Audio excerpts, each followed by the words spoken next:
Doing Sea Life, just another opportunity to try something new, but also work on both drawing and painting skills.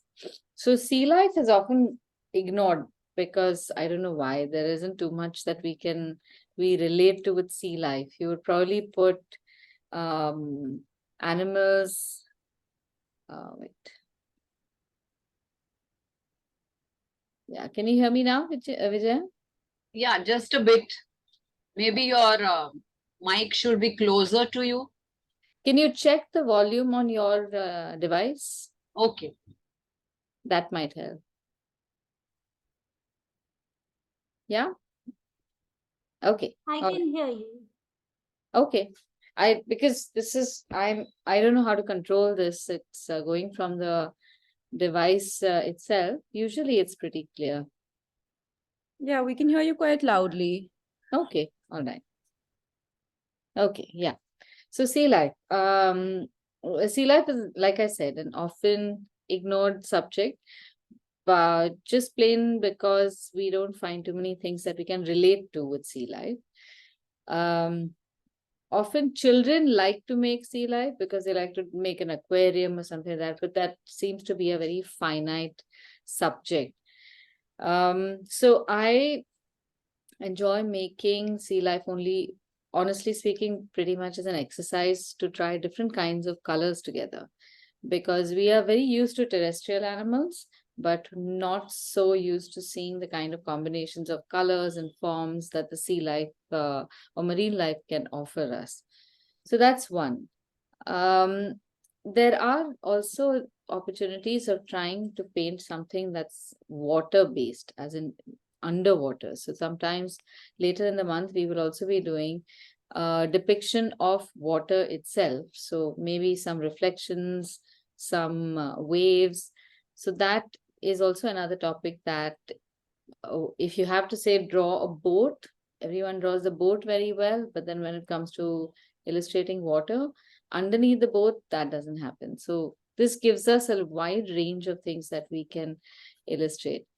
So today I'm starting off with something really simple. This is like the kids version of the Sea Life class, where this is going to help us in learning observation and more importantly in one particular kind of color application, where we can create a more three-dimensional look to otherwise two-dimensional looking objects, because fish are pretty two-dimensional. You don't have too much depth in them. So how do we still make them look like they're rounded and they have more shape?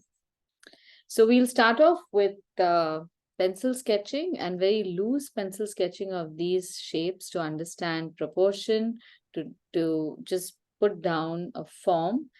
That some of them have got very interesting colors and prints. So let me just go over them.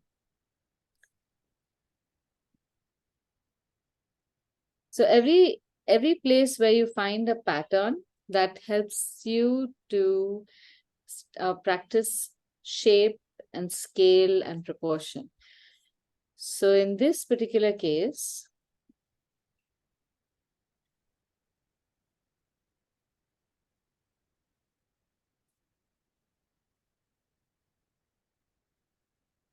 let me just explain how we'll go about it. Everything that we want to draw has some kind of basic shape in it. Whether it's a fish or a bus or a building or anything. And if we can identify that basic shape, then drawing everything else becomes easy, because basic shapes are shapes that are, if I ask you to draw a circle or a square, you won't have any doubts about how tall it is, how wide it is. That is a basic shape. So in this particular case, I could consider maybe a circle over here. Let me change the color. If I start off with a circle,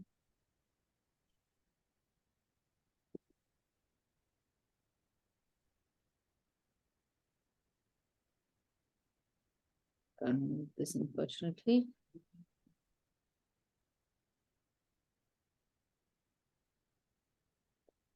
So this becomes our starting point. Now, a circle, we can divide it in various ways. We can say cut across it at half at a particular angle. Angles are also pretty easy for us to decipher. So you can see that when you cut across through the circle, on one end is the eye, on the other end is the tail, but it's a certain distance away. Distances also can be measured pretty objectively. So if we take this as the center of the fish, center of the circle, and then using just the measure of the diameter, you get a sense of how far the tail begins and how big the tail is. So it's a good idea to find your units of measurements within the item itself. What I mean is, as compared to the size of the body, how far away does the tail start, how long is the tail, and then with respect to the circular body, where does the mouth go? So if you can see this, it's just within a few geometric shapes, we are able to create the basic form of this fish. So we are breaking down the construction of this fish to a simple line. I'll share this image with you. Going further, you can also then develop more forms.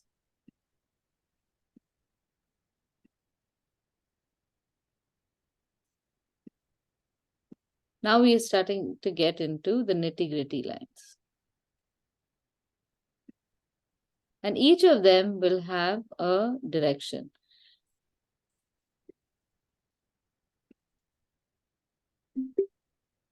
So this helps you to understand the shape or visualize the shape, and in a way that you can draw it. So let's try drawing this one fish. I'll share the screenshot that I've taken.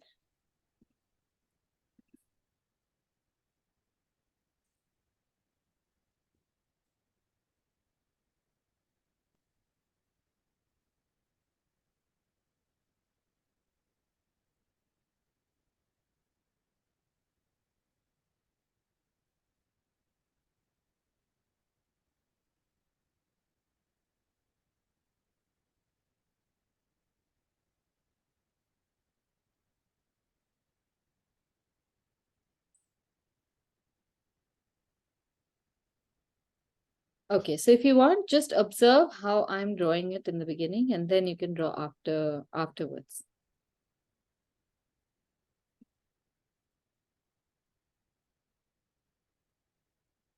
Okay, now since Vijaya is new, maybe I can just give you some tips on how to begin drawing. Normally, when we are writing with a pencil, we hold the pencil pretty close and we make very firm lines. But when we are drawing, try to hold the pencil a little far away so that you can see more of the paper. You can also draw with a much freer hand. So in order to be able to draw long lines, you should also be freely moving your hand around. So if you hold the pencil too close, you will make lines which are like this. Those lines mean really nothing. They are just like trying to write alphabets. Don't do that. That's tip number one. Second is, don't start too close to the corner of your page. Start somewhere in the middle. Leave enough room around you so that you know how much, because in the beginning you can't visualize your picture. You really don't know how far you can extend your lines. And often I'll find a beginner student start something over here and then part of the fin goes and touches the paper and everything goes out. So leave room over here. It's okay if your picture is, or your fish becomes this tiny and there's so much room around. It's fine in the beginning because gauging space is very difficult right at the start. All right, so I'm going to start off making the shape that I've made, but I'm not going to make it like a firm shape like you see it on that photograph. This shape is going to be more sketchy. So I'm going to make a light line like this. Now, I have drawn a line on the photograph, but at what angle should I make? So always consider the horizontal and vertical lines as your guidelines. This is, and I guess from one end, you can consider that as the center of a clock face. So looking at the line that I have made, you can decide whether the line I've made is at 10 o'clock, 11 o'clock, or 12 o'clock. This is the center. Assume this is the center of a clock, and my line goes somewhere towards 10 o'clock. So this can give you an objective understanding of which direction the line has to go.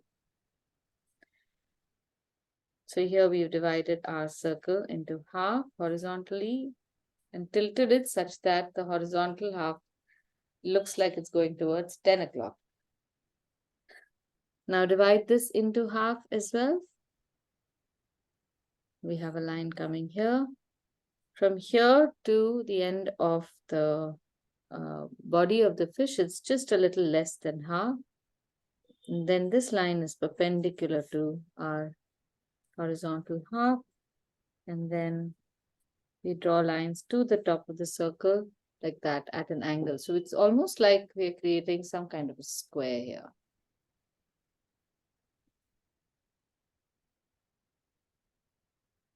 And then there is a distance measurement which I'll allow you to decide.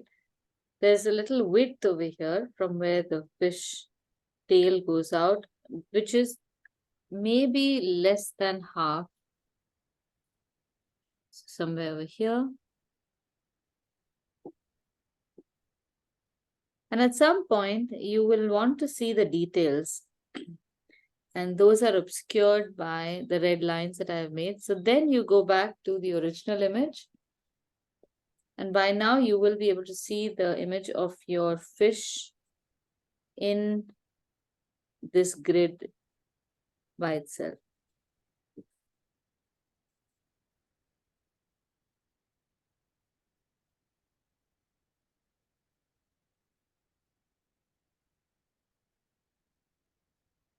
And at this stage, you can start making a more refined line. Remember to make your lines long and continuous, not short like that. Don't doubt your lines.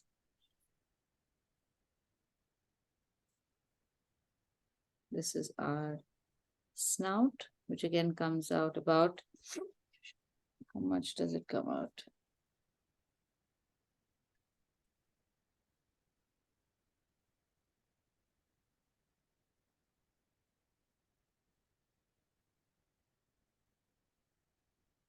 About so much. And all these lines you can guess by using that clock face measurement.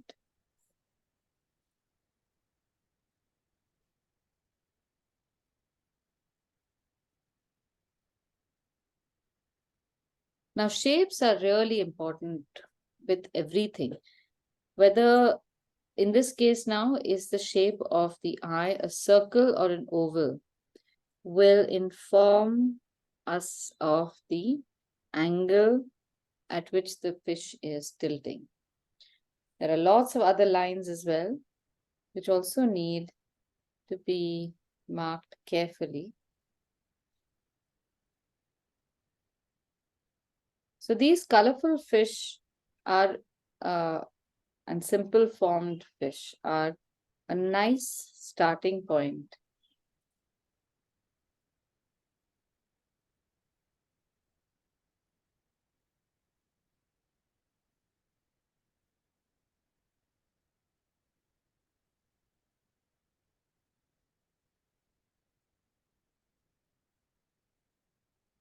The stripes that you see are all tilted backwards.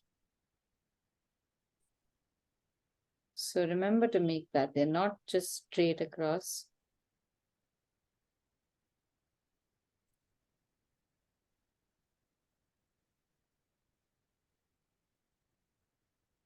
Then notice these other things also. There is a translucentish fin over here at this point.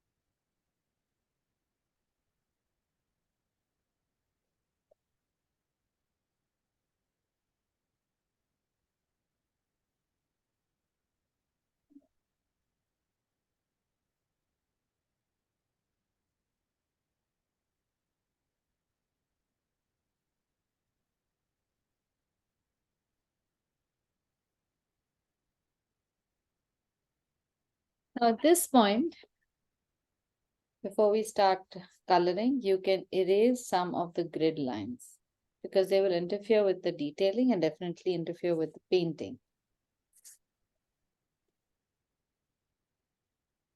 Now, contrary to how people erase all over the page, use your discretion and only erase the lines that are interfering with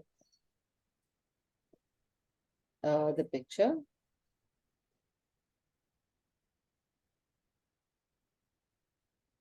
Avoid redrawing any lines. So if you've drawn something and it goes over a particular grid line, let it go. Don't erase that and redraw. The less you erase, the more intact your paper remains. Otherwise, the surface of the paper gets very damaged. So for this, that flexible eraser works very well, but mine is absconding, so I haven't been able to locate it for a while. And since I'm not a big fan of the eraser, I don't tend to use it as much anyway, so I don't miss it.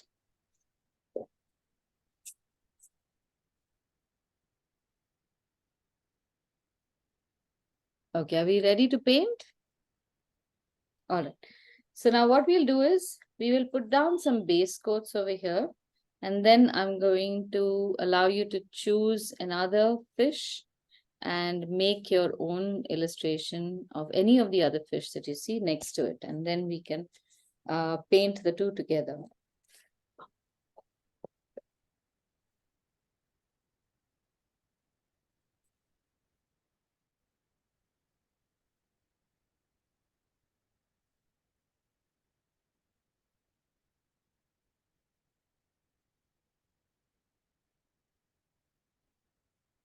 All of it.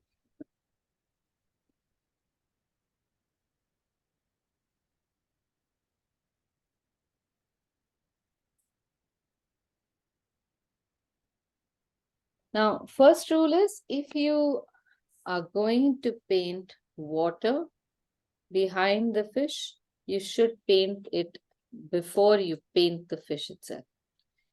Any kind of background should not be an afterthought. So if the background is black, you need to think about it before, paint it black afterwards, but not after you have painted this. You say, oh, I wish I had painted a background around it, and then start painting it and make a mess. So often with fish, it helps to have some kind of background. So we will paint a cerulean blue background. Now what I'm going to do is, this is just for Vijaya so that she can understand the process. I will be noting down the colors that I use over here. And I would encourage you to do the same so that at any point, if you feel you want to go back and see what looked good and why it looked good, either the individual colors or the color combinations can be noted down. So I'm making the base or the background in a cerulean blue. So I'm going to be making it almost like an amorphous shape around the fish itself. So a certain distance away, I'm going to start writing the colors. This is my cerulean blue. Now, color consistency is very important. You need to create the pigment. It might look a little deeper blue because there's a little bit of cobalt blue here as well, but cerulean would be better. So when we are making a wash, we make a very watery paint. Sometimes this watery paint can have intense color. Sometimes it can have less pigment. So it'll just be like a light wash around the subject. Washes always go first. When you're making a wash also, usually a wider brush is used. So in this case now we are going to make maybe a 4-inch circle. So a 10 number brush is fine. If it were a whole page, I would encourage you to use a flat brush, maybe a 1/2 inch or 1-inch flat brush. Washes are best made when you hold the book at an angle. So I'm holding my book at maybe a 30-degree angle. This is how I'm holding it. And I'm going to use gravity to pull it down. Whatever you are painting, please always keep an eye on the reference image. Don't start painting and suddenly a reference image is not in front of you. Now, in this case, you'll notice that the tail of the fish is almost transparent. That must be visible in our wash. So don't paint anything, just observe me right now and you can paint later. I'm going to start off with some kind of a cloud shape with the tip of my brush. And as I'm going down, I'm going through the area which has the tail. And the paint is so light or so watery that it keeps coming down towards the end, towards the lower end. So all I have to do is direct that paint around the shape of the fish. Aditi, I missed what you said about the angle. Was it the angle of the brush or the paper? You said some. The angle of the paper. Okay. The book is at 30 degrees. And the brush also you need to press down. So with the tip of the brush, you can only make about so much. But if you can press it down, you can make a fatter line. And the best bit is that in the center of the brush, you have very little paint. So you get this edge along the outer side, which can have a less deep color. So you don't get that sharp edge. You can start with a sharp edge on one side, but you can also turn that and convert that into a dull, imperceptible edge. Now over here, if you see, I have a sharp edge at the tail end, but I don't want it. So I have removed the color on my rag, but my brush is pretty damp, and I'm going to run my damp brush. It's not a wet brush. If I use a wet brush here, it's going to create a puddle. So a damp brush, I'm going to just run it across that edge so that I create a blurred line where the tail is going to appear. So effectively, I have picked up some color and I've just spread it across within this space. Okay, do you want to try it? Now here there's this light patch. I'm just going to let it be. If you do get patches, resist the urge to go back and forth to try to correct it. If you think about it objectively, in the ocean, there aren't any flat color oceans. So let this be. This will look like a reflection or maybe a coral or something like that. Aditi, give me 5 minutes because I have to start drawing. Oh, you've not drawn. Okay. I thought you said you will give us time to draw. I didn't know that I had to start on the sketchbook itself. Oh, okay. I'm sorry. Just give me 5 minutes. I'll do it in 5 minutes. Sure, no problem. Yeah, No problem. yeah.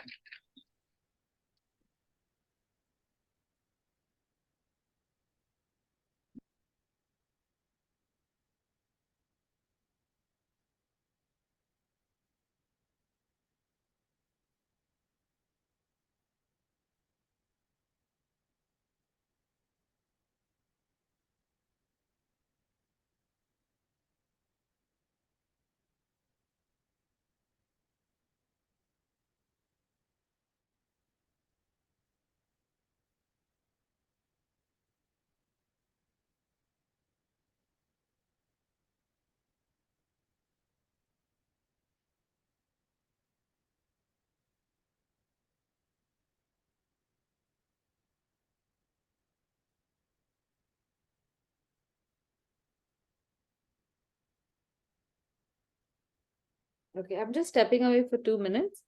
You can Yeah. continue. Sure.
Shivani and Ashika, do you want to try drawing another fish? Yes. Okay.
Aditi, can you see my shape?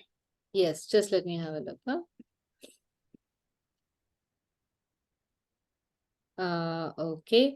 So Vijaya, do you notice that the fish has got from the top of its head, it's got a straight line. Okay. Do you Yeah. see that in the reference image? Yeah. Okay. So now I'll tell you what happens is often we see a shapes in a certain way in our head, and we don't necessarily see that in the reference image. So this is like a beginner's mistake, which keeps happening all the time. Okay. So don't worry about it. Yeah. For now, what we'll do is you will make a pencil line. So right now, this is the shape that you've got. You've got a dip over here, right? Yes. Yes. So you will make a pencil line. You can Yeah. so also just go over the entire shape.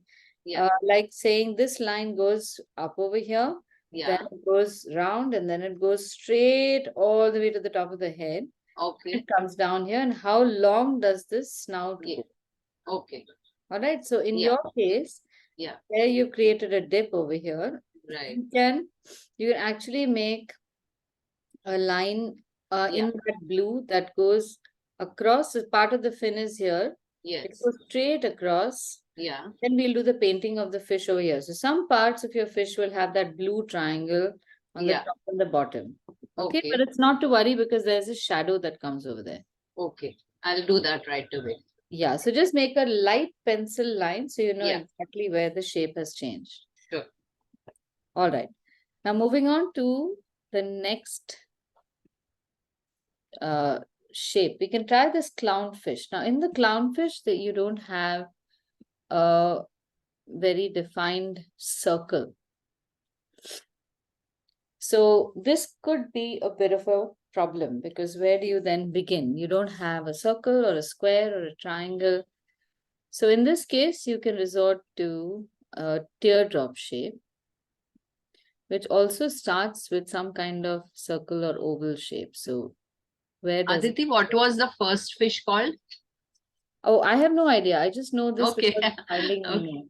Okay. Yeah. Okay, so we've got some kind of circular shape over here. And again, then we will go back to our lines. In this case, the mouth to tail line is again running through halfway.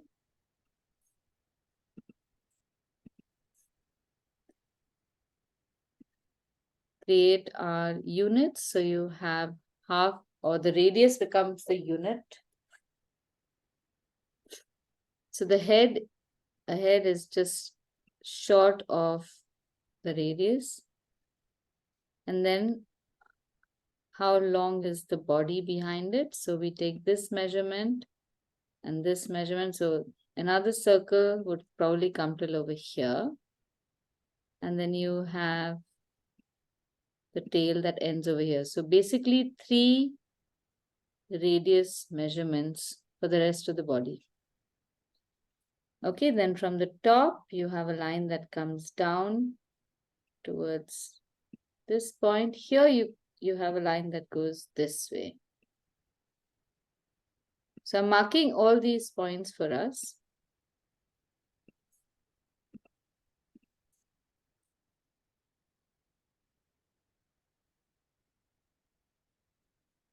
What color will be visible here?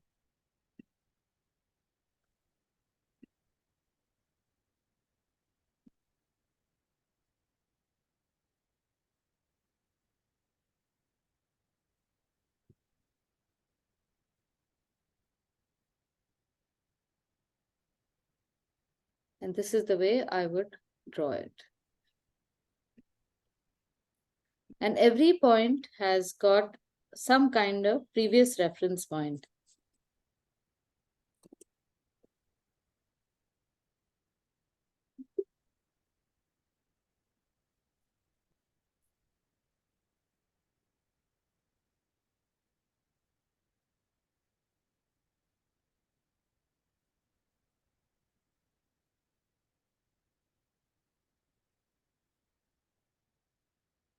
Shall I draw this on the next page or on the same page? If you have space, you can draw it on the same page. No, I don't have any space. Okay, then you can draw it on the next page. But a painting might be a little difficult. Can I Oh. have a look at your page? Yes. You can make a small one on the right here. Okay. Yeah, make it right there. Okay, again, starting with the circle.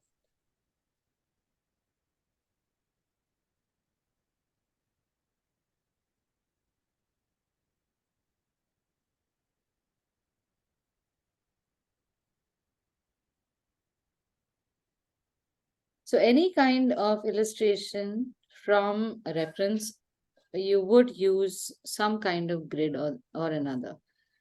For really hyper-realistic images, you would make inch by inch or centimeter by centimeter grid and draw it.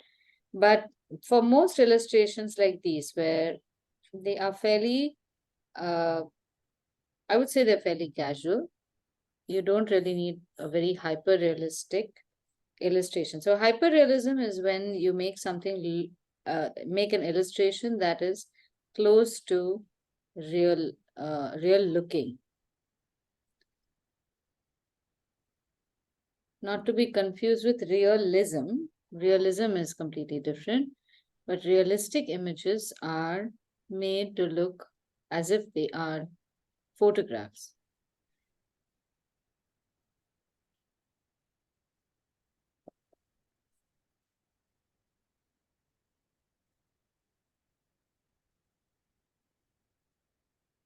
Okay, now, since my grid has been drawn, now here again, the shapes of the white stripes will help this fish look three-dimensional, because remember, we are creating the illusion of three dimension on a two-dimensional surface.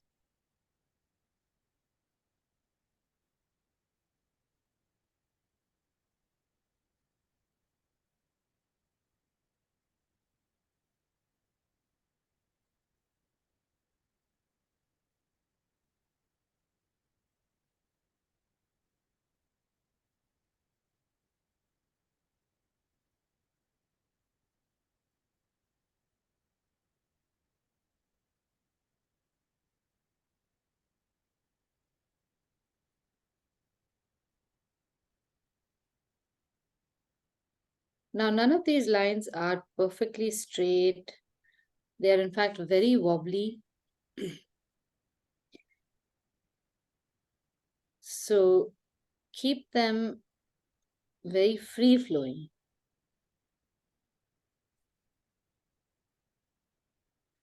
And as you draw more specific parts of the illustration, you might reevaluate some of the earlier stuff that you have drawn.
Again, over here, I'm making a wash.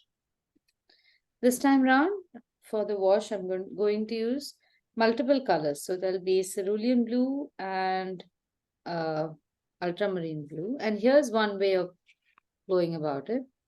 This time round, I'm going to start the edge close to the fish. So not from one angle, but I'll still keep the book tilted. It's fairly watery, but the sharp edge is going to come closer to the fish. And my brush, the middle of the brush is going to be away from the fish.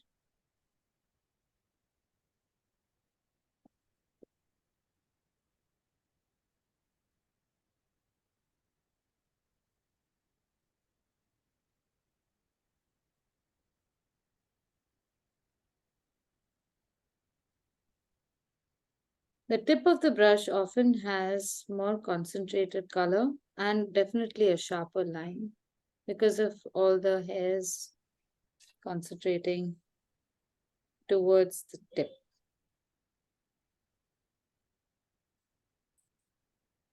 Now I'm going to use water, just plain water, to spread some of this towards the outside and fuzz up the outer edge.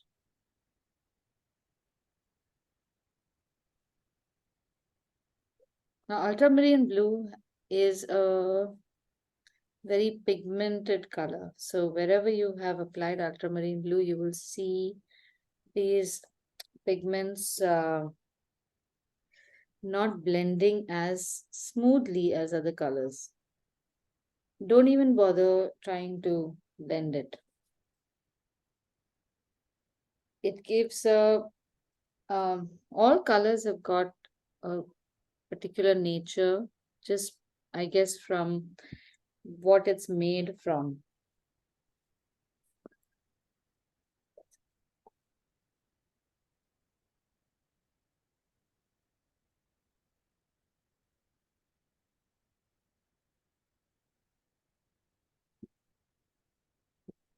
Can you see my sketch, Aditi? Yes, let me have a look.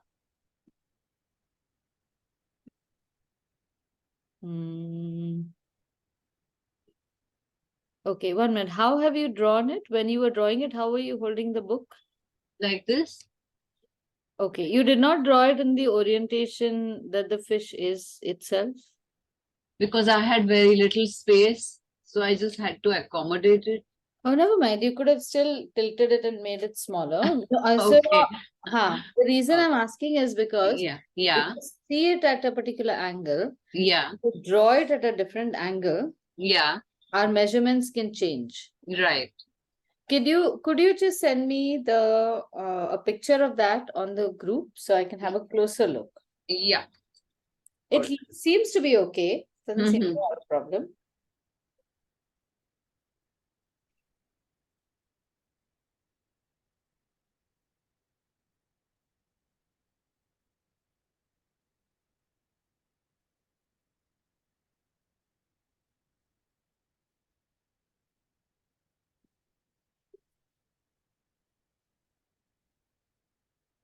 Can you see the picture?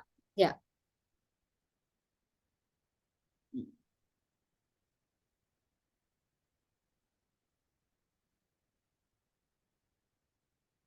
Okay, yeah. It seems to be okay.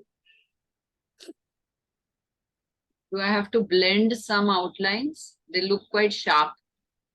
No, no. You It's don't okay. have to blend any outlines of I the have to concept. remove 1 or 2 grid lines from here or Yes. there. Yeah. Yeah. Okay. All right. Now, going back to the first fish, we are going to first create some shadows.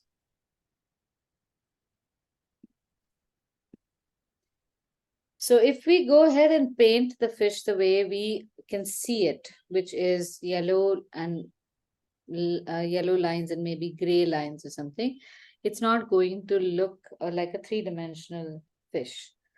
So we are going to create a gray color using black, ultramarine blue, and burnt umber. This one has got a slightly greenish shade. It won't matter. I'll just add a little bit of blue and burnt umber to that. So this will give me like a neutral gray color, but with black, it becomes really flat.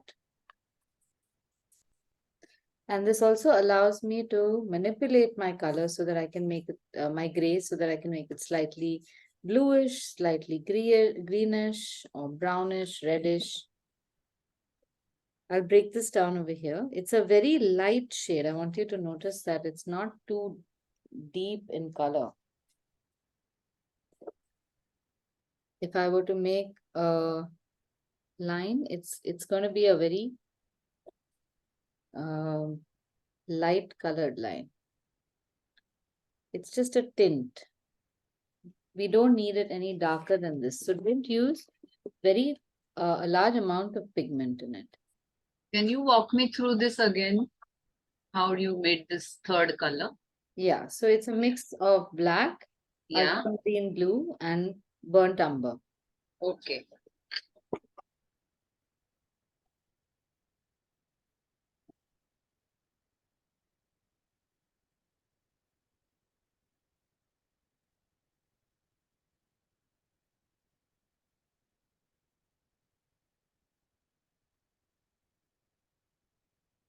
Can I use the same brush tip to pick up all the three? Yeah. Okay. Starting with the blue because that seems to be the lightest. This blue. Yes, ultramarine. And Yeah. then I'll pick up the brown and then the black. Yeah, okay. Yeah. Yes.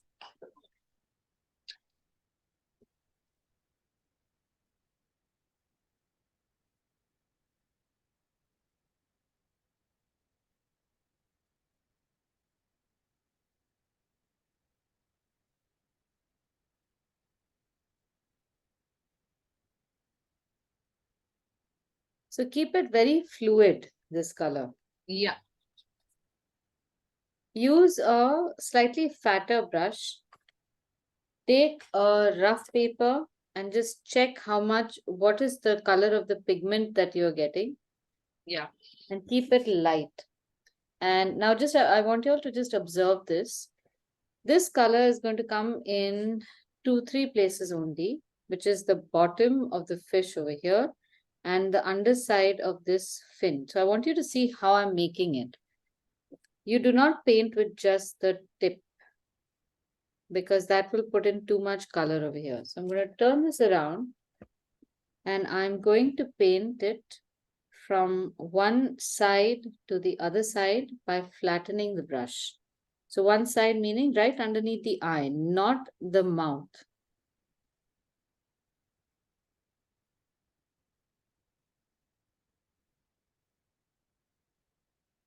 So it has to go in just a slight curve. So you will get this curve by pressing the brush down. I'm expanding this further by changing the curve and making it slightly flat, but pressing the brush down. So this is going to be the under layer on which then the rest of the colors are going to come. Can you see how where I have pressed the brush in the beginning and lifted the brush in the end, there is a deeper shadow and it's already looking like it is a three-dimensional object.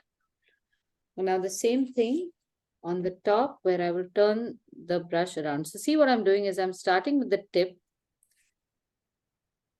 and I flatten as I move forward. And then as I come towards the end, I start lifting it up so that I don't spread that color into the unwanted area. Now this can be done once, twice, thrice, depending upon how deep you want to do it. But remember to wait till the color dries. You can also do it as a thinner layer to make it deeper. There. Okay, you want to try it now? Yes. Okay.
So beyond this now, you have to just do layering of colors. So Ashika, do you want to attempt this?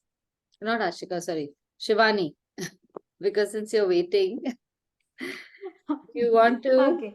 yeah. So Yeah. continue this way. You might have to do the yellow in 2 layers. So you will do one layer first, which will look like a flat yellow, barring this and this gray, and then a deeper yellow in just part of the yellow stripe. Okay. Okay.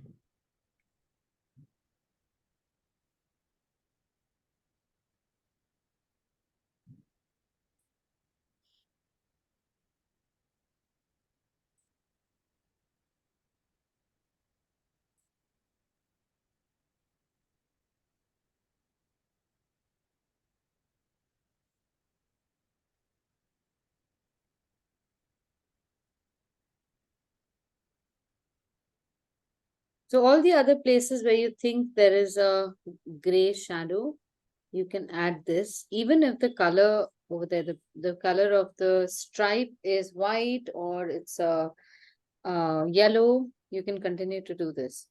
Now there's lots of texture on the fish. The scales are quite prominently visible.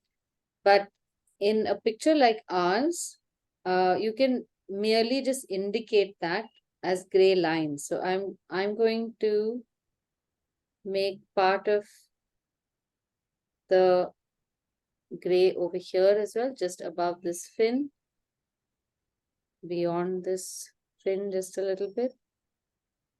So pressing of that brush is very important. And then indicating the fin, sorry, I keep calling it the fins, the texture of the scales, not really drawing the scales, but just making some marks with the brush. That usually suffices.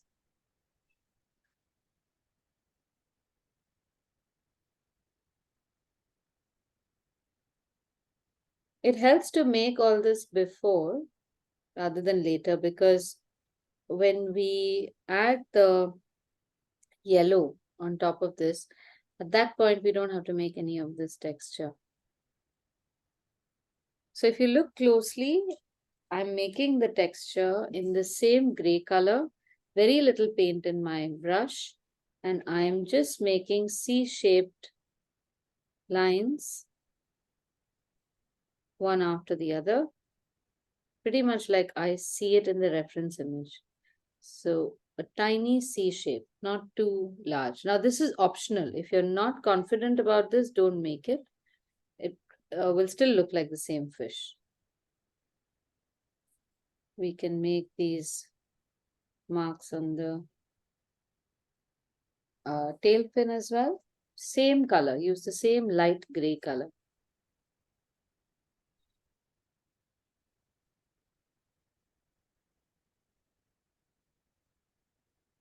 See? Do we have to change the brush to a finer one for this? You can. I'm not, because I have a good tip on the brush. So Yeah. I can still use it, and I'm comfortable with the amount of pigment that is required also. Yeah. But yeah, to be on the safe side, if you're not sure, it's always better to move to a smaller brush. Okay. So yeah, it's like a toy car. You Yeah. will have less chances of accidents. Okay.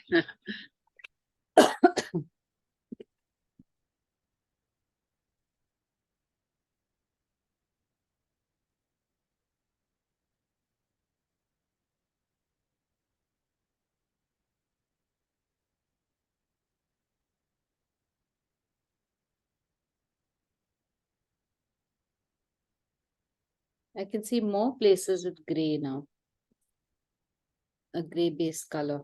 I can see some here. I can see some here.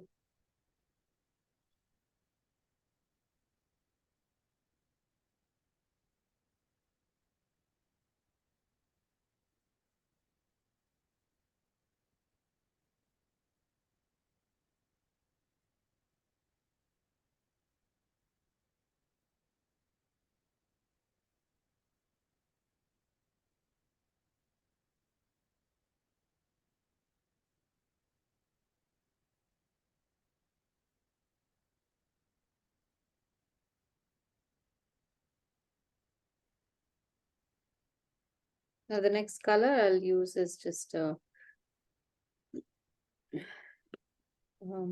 gamboge.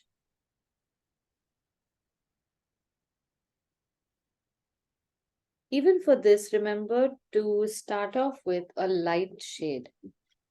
Don't put too much paint. Just tap your brush into this. Again, over here, you can use a thinner brush if you feel like it for the edge first.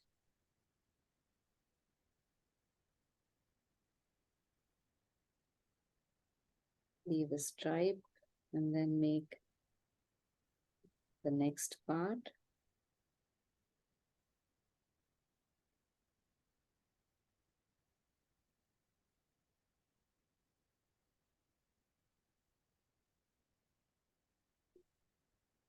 So I am deliberately keeping my color very watery, but there's very little color. So I would recommend reloading your brush after about 3-4 strokes.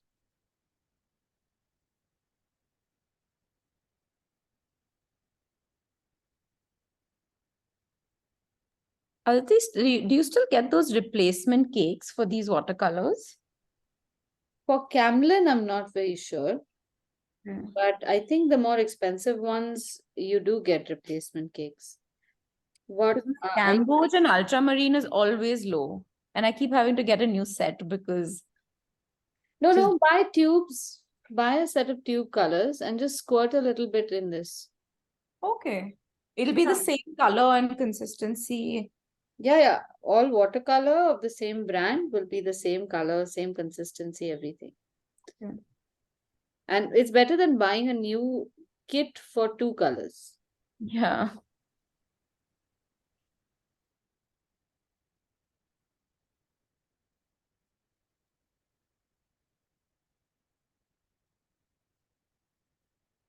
Now, in this case, my color, I haven't put too much shadow over here. So I'm going to start off with a very watery shade.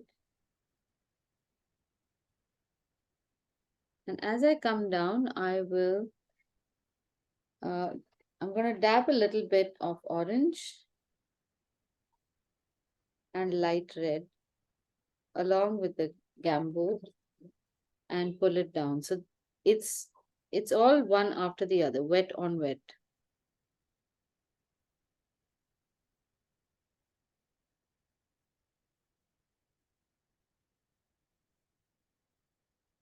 So if this is done simultaneously, you won't get a very patchy look.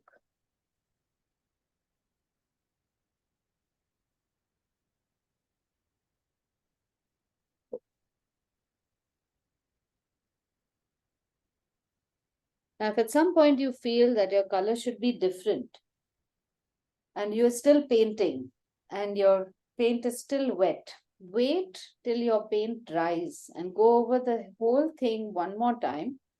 You should get you should be able to create a more intense color in the second round, in the second layer. Don't fiddle with anything to try to correct your mistakes when the paint is wet.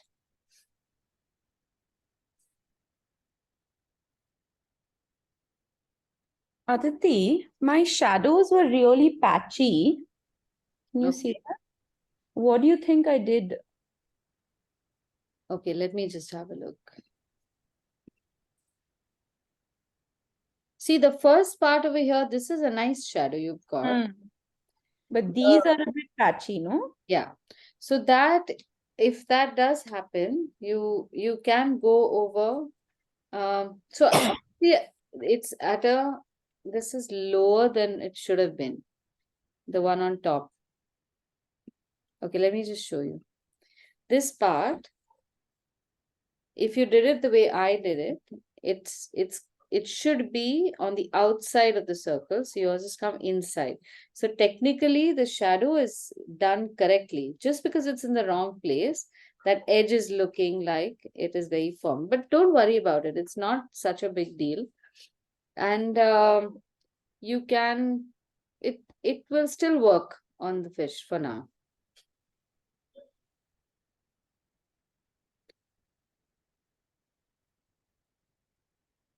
The best part and sometimes the worst part of watercolor is that the uh, first layers are often very light. It is the best part in watercolor because that means that if you've goofed up, you can go back and correct things. And the worst part is because you put in so much effort during that first layer, and when it dries, it looks like you've done nothing. So it can be very disheartening for beginners until you realize that that is just the base. It's like the foundation of your painting.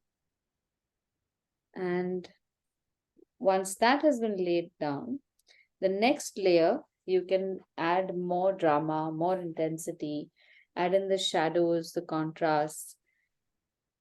So now in this case, if I feel that my gray is not standing out too much, I could go in for a second layer of gray as well.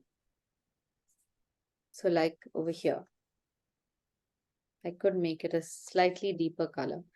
So in this case, now I'm going to take a very watery gray, a very little bit of that, and bring it downward like that, see? So it's all going to gather towards the bottom and dry over here much darker. And now, Ashika, your question for the tops, now this would look very, this would be a firm line. So I can take a brush with more water and just pull it in the other direction or run it sideways. Incidentally, I now realize why I called Shivani Ashika, because Shivani's daughter's name is Ashika. Yeah, so in the beginning I was calling that Ashika Shivani, and now we've got the both of you here. So it's major confusion for me.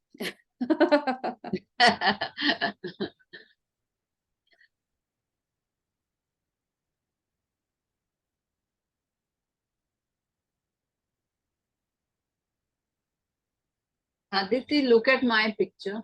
Yes.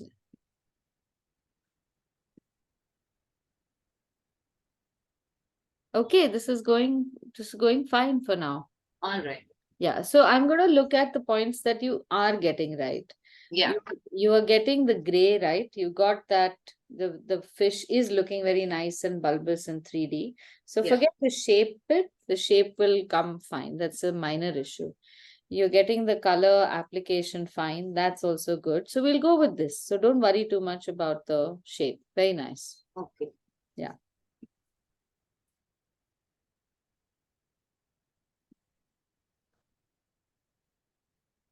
Okay, now while one fish is drying, those of you who want to attempt can attempt the second fish.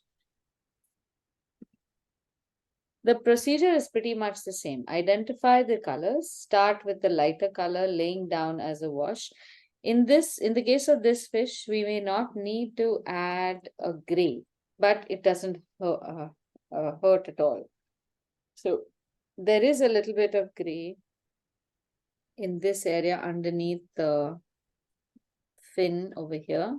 It's very subtle, but it's there. You could add a little bit along the top over here, and it'll go underneath that orange and red color. And you could also add some color itself, a deeper color itself over there.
Now I'm going to give you a tip on color blending. So if you've got even a tiny square around somewhere, we can try this.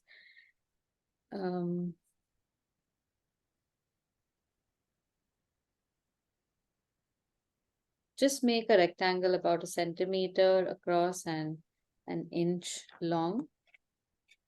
And see, I'd like you to see what I'm doing. So I'm going to be blending gamboge, orange, and scarlet. So the consistency of the paint needs to be about the same. I'm going to apply the gamboge in vertical strokes so that it's wet towards the bottom.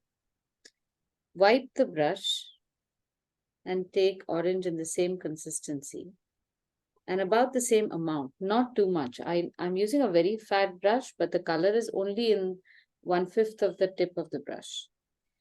Then I'm going to insert my color into the bottom half of that wet paint and drag it down.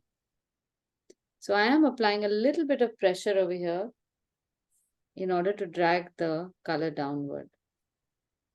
And then I'm going to take scarlet about the same and drag that down further. So I can pretty much infinitely keep doing this. Maybe the next color can be crimson and bring that down. So nearly seamless blending of colors is possible with this technique. The consistency has to be the same. Direction is vertical. So you have to blend instead of our natural instinct where we think that you should blend in the same parallel to the edge. At least the smaller edges, you can try blending perpendicular to the edge. Now this is going to come in handy when we have to paint the clownfish. Excuse me, which was the middle color? Orange? We have gamboge, orange, scarlet. And scarlet. Yeah.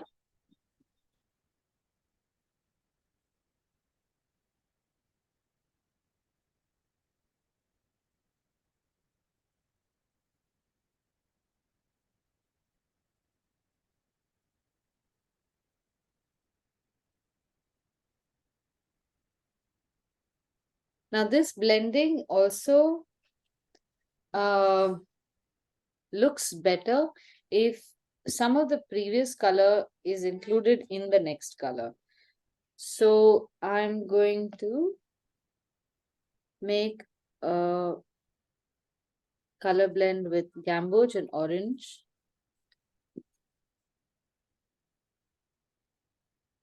This is my erstwhile scarlet, into which I'm adding gamboge to make it a nice bright orange color. And I'm going to start from the top over here.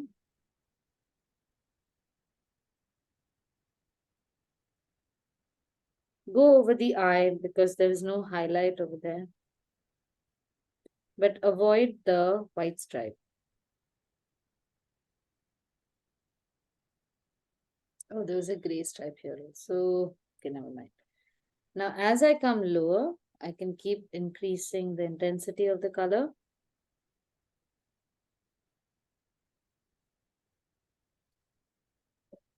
And also the amount of color that I'm using. So here now, I'm going to add a little bit of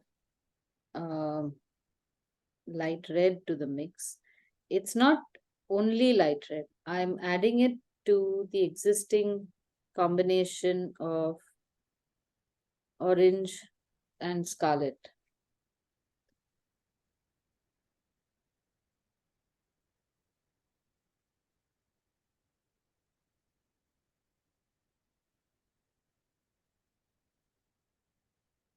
Now you can also go from dark to light. So I'm going to wipe my brush here and then from here on, I'm going to add a lighter color.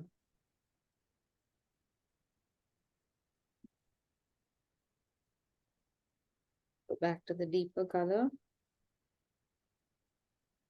for the bottom.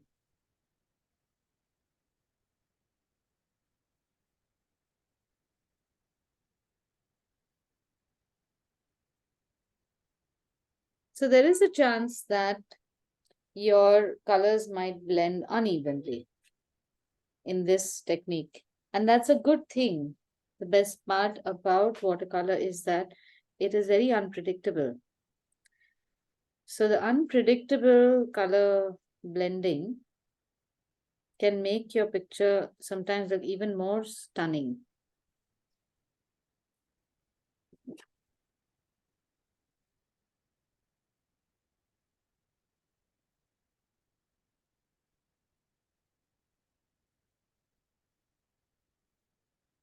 I think a little bit of burnt umber might also help over here, that color.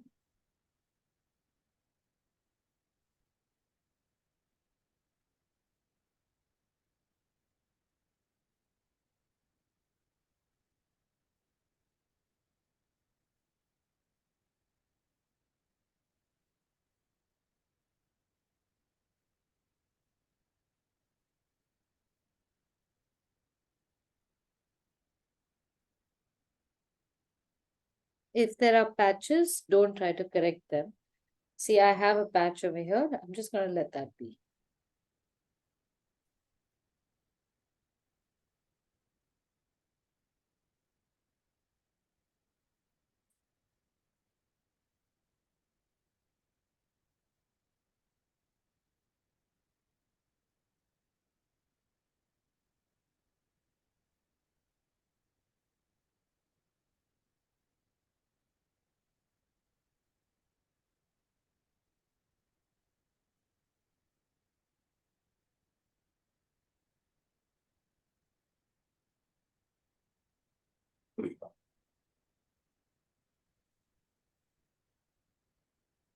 A few things to remember with watercolor is to keep your hand very light. Don't go back and forth in the same area over and over again. So think of watercolor pigments like nursery children. If you imagine a class of 30 4-year-olds, 30 numbers of 4-year-old children. You can give them one instruction at a time. And you can tell them, okay, now everyone hold your hands, and they'll hold their hands. And then everyone walk in a line and walk in a line. Then you do this one by one, and you're probably able to do a lot with those 30 children at that age because those instructions are specific. So in a way, with watercolor also, the pigments are like little children. If you tell them sit over here, and then suddenly you say, no, no, no, now half of you come to the other room, and half of you sit over here, and half of you do something else, then you start creating a mess, and it just starts becoming very chaotic. But once they are settled down, then you can say, all right, fine, I'm going to now change this, and then 3 of you come here, I'll put you there, I'll insert 3 more people over here. That allows the watercolor to do what it's meant to do, and also accept new colors, new instructions to enhance your picture more and more.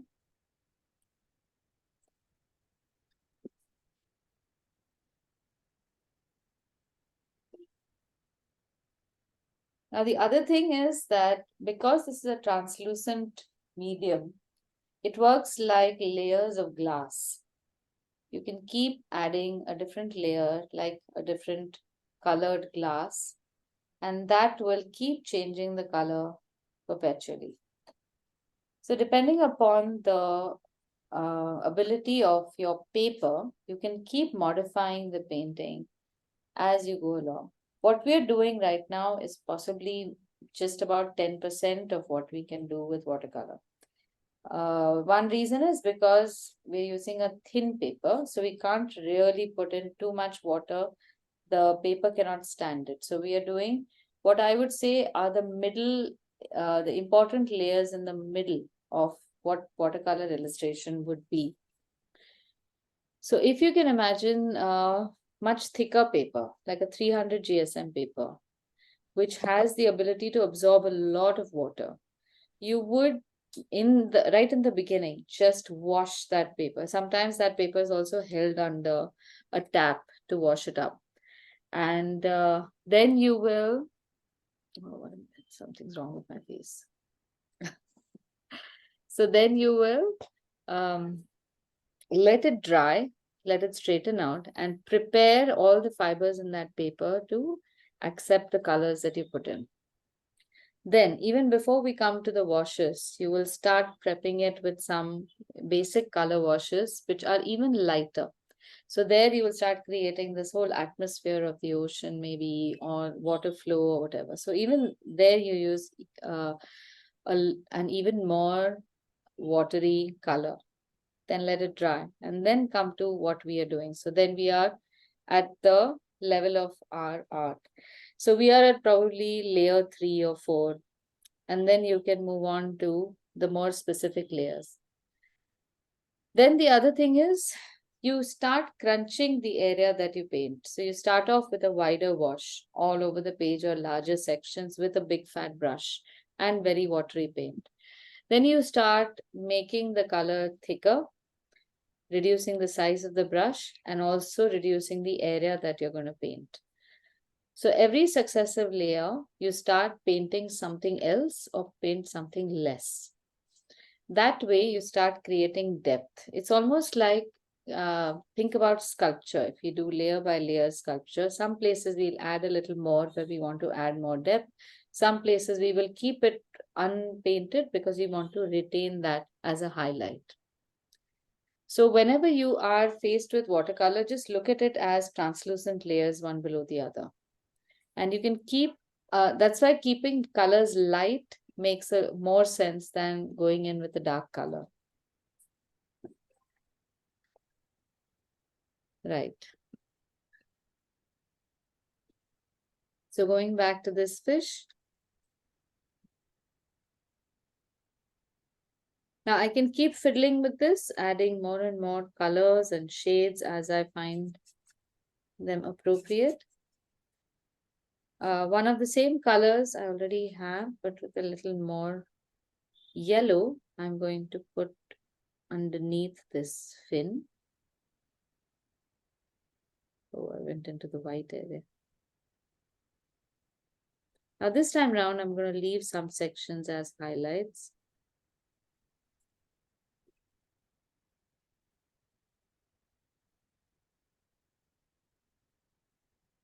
Now there's a lot of water here, so I have reduced my medium and I'm just going to pull this down by pressing the brush. So I get a second layer happening.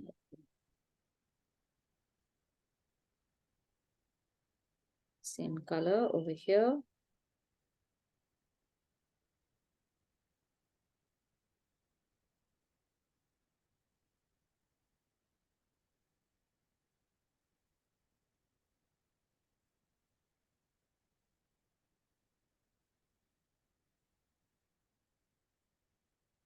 And I'll go over the previous shades also, not the entire shape, but just some sections with another layer of gamboge and orange, but more gamboge than orange. And this time round, because I've already laid down a nice color shade, I can just go over this with a thicker color and it'll just become more rich.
For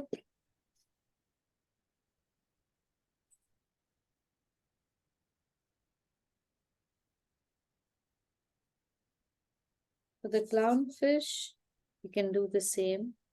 I can go over some places. I won't do the whole thing.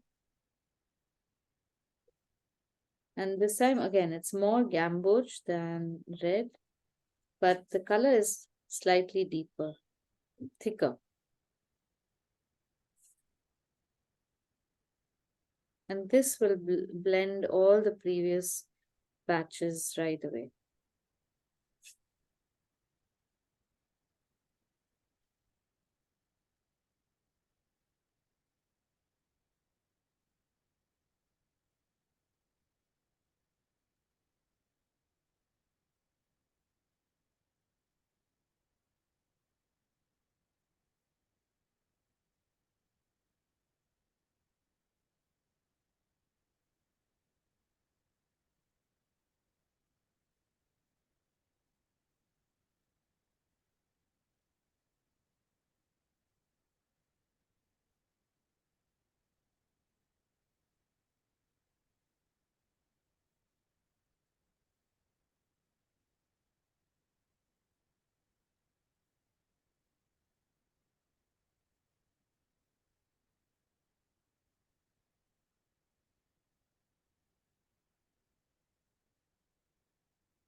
Now, once you're satisfied with the colors, at this point, I just want to complete this for our class, but we could do at least 2, 3 more layers of the same thing. But I think this is nice enough for now. Then the last color you will paint will be black. So even this black, you can deepen it by making a shade with other colors like ultramarine blue or burnt umber. Or you can also paint it in layers. So first you can paint one layer of black and then another one, starting with a gray shade perhaps.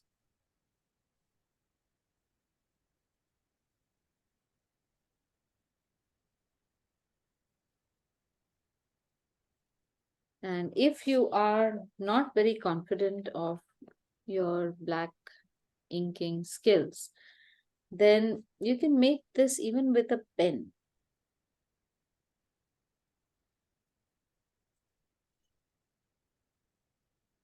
So one thing I like to focus on is the eye. It makes a big difference to the picture if the eye is convincing. So the shape of the eye matters. I usually put in a small sliver of highlight.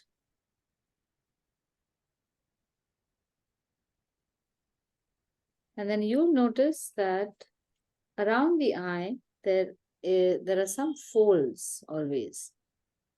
So using that same dark black color, a little more concentrated, you should also make a few folds here. Let me just zoom in a little bit so you can see it better.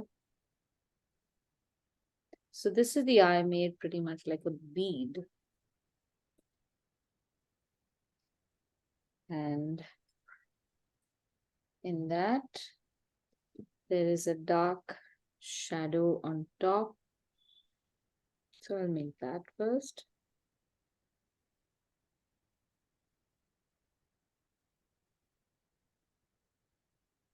Then there's a shadow around here. And also one more around here.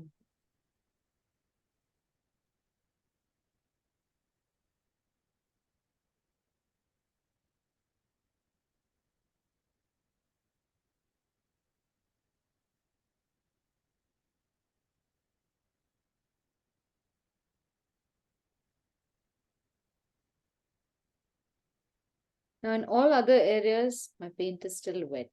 So I'm not going to rush through this. I'll wait. And I'm not going to make this deep stripe along the edge. It's going to be slightly grayish stripe. like this. And definitely not a flat stripe. So it will be a little undulating. So you'll see that my brush will be going slightly a zigzag, unpredictable zigzag to make this line. Then it looks a little more natural. So don't make it like a dash, dash, dash, dash zigzag, because that will look very artificial.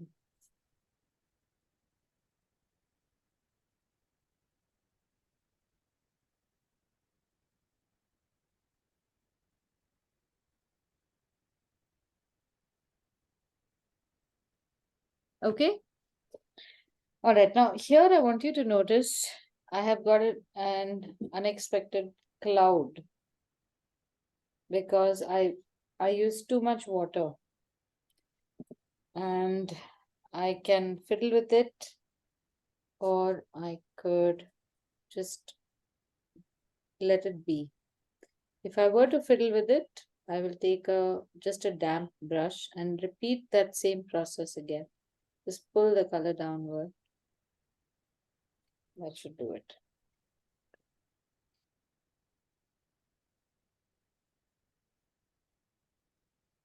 All right. Do you think you'll be able to complete these fish? The process is pretty much the same. Now it's just a matter of adding different, sorry, what am I doing? Yeah, just adding different colors in different places. So, do you have any questions about this? I'd like you to tell me about the cornea and the highlights in the eye again. Okay. If you can draw it in a different place, just the whole eye. Yeah. Yeah.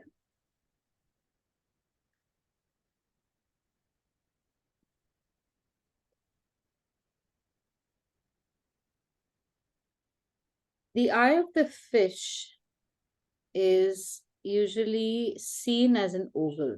If you look at it straight on, it'll look like a circle. Okay. But mostly we see the fish from its side. So Yes. that part is tilted, so it'll look like an oval shape. It's got some kind of membrane around it. Yeah. And again, because we are looking at it from one side, that membrane is closer to that circle on one Yes. side and slightly distant away on the other side. Got it. Yeah. Now, there is also another, probably a fold of skin or something around this. So you will see a number of concentric circles there. Okay. We start off with, now at this detail, I would actually start off with a lightish gray color and leave just so much of a highlight. Because the eye of a fish is pretty flat and it's sometimes even convex. So you don't really see it like mammalian eyes. And it's almost entirely dark. The folds around are made like this, where you will press a little towards the inside of the circle. So I'm making this with gray. Yeah. And I get a slight thick line on the inside. But I should not be able to see the edge of that line. So again, I will blur it. And then to make it more convincing, it helps if you add a slightly deeper color. We don't have space over there right now to do this, but a deeper color towards the inner rim.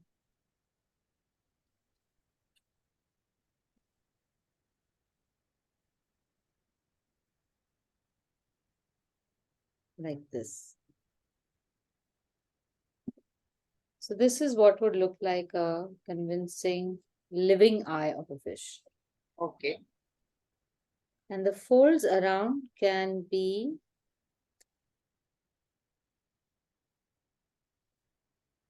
made like this. There is over here, it's a little dark towards the snout. So you will make it dark over here. And then a second color also can come in to deepen that edge. Okay. Yeah, this would require some practice Oh to yeah, get it lifelike. yes. Yeah. It does. But the first part that I showed you, just leaving that highlight and coloring the whole thing black, Yeah. even that is halfway there. So you can just do that much and that should be fine for now. We don't have space for more. I did this. Okay. I'll try harder. No, I think go make the gray part even darker. Yeah. Okay. And this is my scale of the Yeah. 4. So Okay. I've tried to blend it except the last crimson, which I forgot, and then I added it later. Crimson was not necessary. I just added it. Okay. Okay. Okay, cool. So this is as far as the easy fish are concerned. And I've sent to you a whole lot. So you could try and practice with all of them. All of them have a similar method with which you can draw them. Figure out the basic shape, and there will be a gray shadow, then there will be colors on top and prints.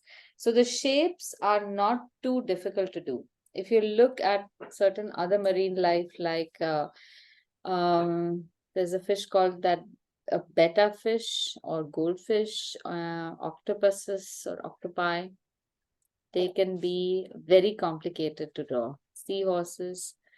And I think they rely on all those complicated forms for survival. So they can be a nightmare or challenge to make. So if you have any thoughts on what you would like to explore, please share your images. Then I can look for something similar and I can also study what we can do. Or else next week's topic is turtles. Oh God, have I gone? Sorry. Yeah. Yeah. Did I No. freeze? Yeah. Okay. So next week, if there's something specific with marine life you'd like to do, then send pictures to me. My topic for next week is going to be sea turtles. Yeah. I have a couple of questions. Yeah. Regarding the clownfish. Now, what happens to the body here? What colors are to be put? Because we stopped here. You have the reference image. Yeah. We have to just we have to just match the colors according to that. So that the tail is already orange. Yeah. We will have a few dark lines that we make on the tail. So they will be like the tail of the earlier fish. Yeah. Just take deeper colors of this orange, Yeah. but very light, not too pigmented, and then create those stripes on the fish. Okay. On the fins. That's it. So it's That's it. basically the same thing. The colors change. Okay. Got it. I like your idea of having a scale on this side, with all the colors used. It's a good reference. Oh, yeah. Yeah. I swear by it. It's always good. It keeps you vigilant. And also sometimes you want to repeat your success and you don't know how you did it. So you don't want to be like a motherfucker. Yeah. Okay. Okay, thanks everyone. Thanks, Aditi. Then bye. Bye. Oh, nice. Very nice, Shivani. Looking very good. So, where are the reference images? The ones They're you on the sent group. earlier. Already. Yeah, they're already sent on the group. Very nice. Oh, Ashika, Yeah. looking great. It's very nice. See those the patchy gray did not make any difference. Yeah, I think I kind of messed up the shape a bit. I think I drew it better, and then when I painted, it became a bit flat. But I That's like okay. I love how the colors have come on this. Looks like Yeah, watery blob. Same. very nice. When I did the black line, it's really made that first face Yeah. go Need this a one. bit Yeah. messed. Once you put in Same. the blacks, it'll look very nice. Superb. Please share after you've finished. Thank you. Shivani, show your fish. Shivani. Sure. Yeah, truly. Very nice. And she Thank you, already Uju. did 3 fish. Okay. Good. Okay, chalo, I'll see you next week. Bye. Bye. Ciao. Bye. Bye.